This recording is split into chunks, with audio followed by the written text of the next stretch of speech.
Hello दोस्तों, नमस्कार। मैं यज्ञेश आप सभी का अपने चैनल नॉलेज अब में स्वागत करता हूँ। क्या आप लोग ये जानते हैं कि आज के दिन पास्ट में क्या हुआ था? अगर नहीं जानते तो मेरा वीडियो अंत तक जरूर देखिए।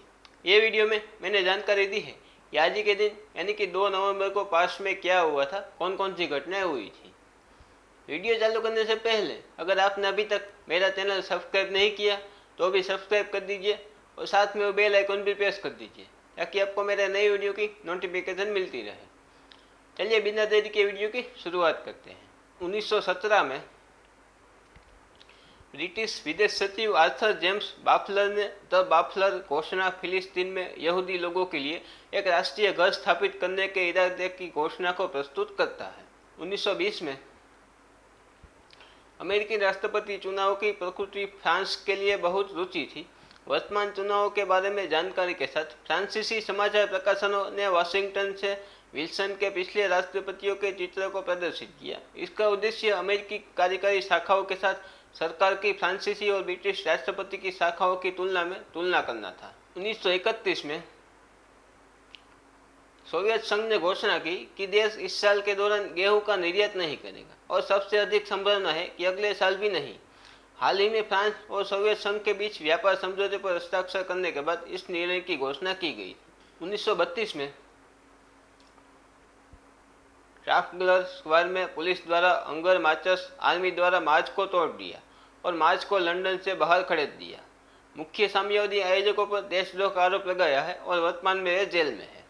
1936 में बीबीसी टेलीविजन सेवा 25 मील की परिधि के साथ लंदन में एक्लेडेंड्रा पैलेस ट्रांसमीटर से उच्च स्तर की छवि संकलन के साथ दुनिया की पहली नियमित सार्वजनिक टेलीविजन सेवा बन रही, जिसके बाद में बीबीसी टीवी का नाम बदल दिया और आखिरकार आज यह बीबीसी वन है। 1936 से सेकंड वर्ल्ड वॉर के दौरान यह सेवा लगातार सेवा में रही है, जब इसे हवा में उतार दिया गया था। 1940 में बमबारी, छापे, हमले और बहुत कुछ रिपोर्ट की गई। ये विशेष रूप से हिंसक कार्यवाही बर्लिन, जर्मनी के साथ साथ ग्रीस में भी हुई। समय की अवधि के दौरान यह भविष्यवाणी की गई थी कि द्वितीय विश्व युद्ध जल्द ही समाप्त होने की संभावना नहीं थी। ये एक लंबा युद्ध होगा। 1947 में दुनिया के सबसे बड़े विमान होवर्ड ह्यूजेस फ्लाइंग बोट को बनाने में 5 साल का समय लगा और आज बनाने के लिए 25 मिलियन की लागत आई। 1951 में 6000 ब्रिटिश सेना मिस्र के कैनल जोन में फेर पर पहुंची और इस क्षेत्र में ब्रिटिश विरोधी गड़बड़ी को दूर करने के प्रयास में कई और रास्ते में है। अगले 2 सालों तक लड़ाई जारी रही, जब 1952 में एक सैन्य तख्तापलट की अवधि समाप्त हो गई। 1953 में संवैधानिक राजाशाही और अरब राष्ट्रवादी अब्देल नासर 1954 में सत्ता में आए।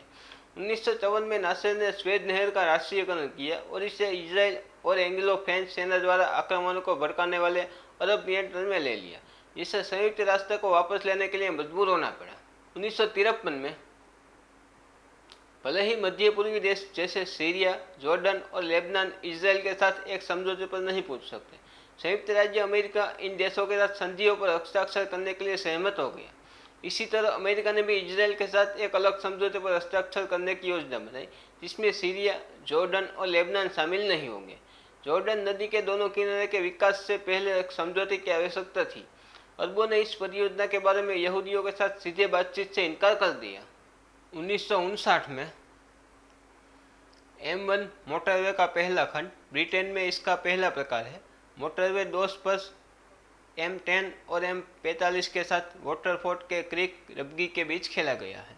1961 में बचाव कर्मियों को ले जाते समय कुल 100 लोग मारे गए थे, हजारों लोग बेघर पाए गए।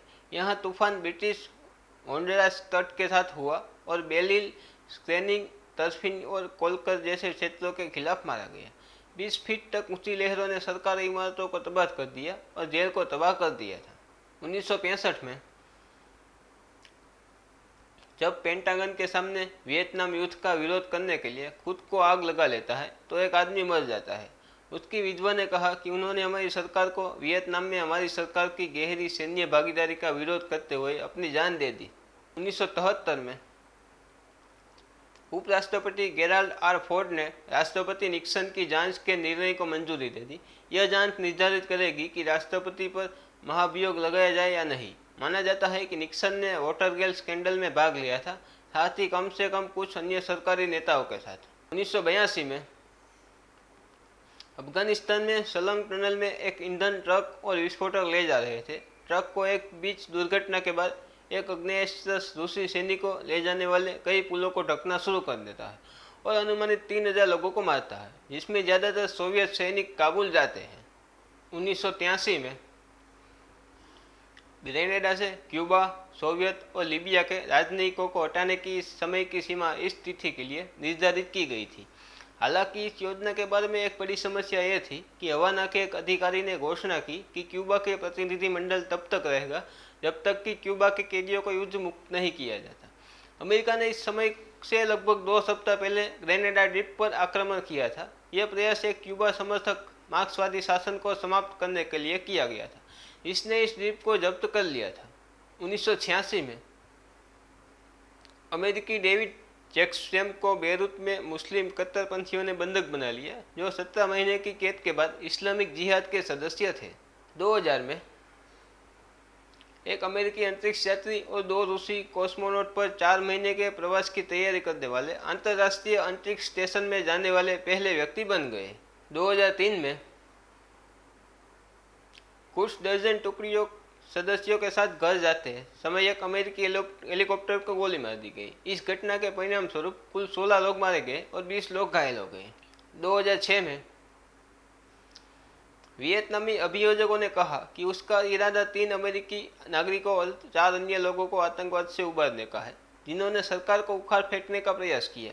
हनोई में अमेरिकी दूतावास ने पुष्टि की कि 3 अमेरिकी नागरिकों गुएन थुंग क्यूक उर्फ कुक फोसी, इवुन बिल लियज उर्फ लिंडा लिहत और लेवान बिंद है। 2009 में संयुक्त राष्ट्र के महासचिव बान की मून अफगानिस्तान की राजधानी काबुल में आते हैं। उनकी यात्रा संयुक्त राष्ट्र के गेस्ट हाउस पर पिछले सप्ताह के तालिबान के हमले के मद्देनजर हुई थी, जिसमें 1 दर्जन से अधिक लोग मारे गए थे और एक चुनावी संकट के साथ मेल खाता था। काबुल में अपने प्रवास के दौरान वह राष्ट्रपति करज़ई और संयुक्त राष्ट्र के अधिकारियों के साथ बातचीत करेंगे, वो जहां तैनात है। 2011 में विकीलीक्स के जूलियन असांजे पर स्वीडन में 2 महिलाओं के साथ बलात्कार और छेड़छाड़ का आरोप लगा है। उन्होंने यूनाइटेड किंगडम से स्वीडन में प्रत्यार्पण के खिलाफ अपनी अपील खो दी। असांजे के वकीलों ने कहा कि वे मामले पर सुप्रीम कोर्ट में अपील करने की कोशिश करेंगे। 2011 में 2 चीनी अंतरिक्ष यान कक्षा में एक साथ शामिल हुए, देश के लिए पहली बार चिन्हित करते हुए। सेंजो 8 अंतरिक्ष यान त्रियोंग में अंतरिक्ष प्रयोगशाला के साथ जुड़ गए। यह घटना भविष्य में चीन की अंतरिक्ष स्टेशन की योजनाओं के लिए महत्वपूर्ण है। 2012 में 20 साल के अमेरिकी secret service agent Rafael Prieto ने मेक्सिको से महिला के साथ संबंध की रिपोर्ट करने में विफल रहने के लिए जांच के बाद खुद को मार डाला। कार्टाजेना कांड की जांच के बाद एक एजेंट ने अपने प्रीतो के रिश्ते का खुलासा किया था। 2013 में पाकिस्तानी तालिबान नेता हकीमुल्लाह महमूद को ड्रोन हमले में तालिबान के एक उच्च रैंकिंग सदस्य के अनुसार मार दिया गया। उत्तरी वजीरिस्तान में महमूद और अन्य 4 लोगों की हत्या कर दी गई थी, क्योंकि एक ड्रोन ने उनके वाहनों को निशाना बनाया था और 4 मिसाइलें भेजी थी। चलिए अब बात कर लेते हैं आज के दिन कौन से सेलिब्रिटी का जन्मदिन आता है। तो आज के दिन शाहरुख खान का जन्मदिन है, जो कि एक एक्टर है। आज के दिन ईशा देओल का भी जन्मदिन है, जो कि एक एक्ट्रेस है। आज के दिन अनु मलिक का भी जन्मदिन है, जो कि एक सिंगर है। और आज के दिन डायना पेंटी का भी जन्मदिन है, जो कि एक एक्ट्रेस है। तो दोस्तों, ये थी कुछ घटनाएं जो आज के दिन यानी कि 2 नवंबर को पास्ट में हुई थी। कैसा लगा आपको वीडियो, मुझे कमेंट करके ज़रूर बताना। अगर ये वीडियो आपको अच्छा लगा है तो लाइक कर दीजिए और अपने दोस्तों के साथ भी शेयर कर दीजिए। और मेरे चैनल को अभी तक सब्सक्राइब नहीं किया तो सब्सक्राइब भी कर दीजिए और साथ में वो बेल आइकन भी प्रेस कर दीजिए, ताकि आपको मेरे नए वीडियो की नोटिफिकेशन मिलती रहे। चलिए मिलते हैं अगले वीडियो में ऐसी ही कुछ इंटरेस्टिंग जानकारी के साथ। ये वीडियो यहाँ तक देखने के लिए धन्यवाद।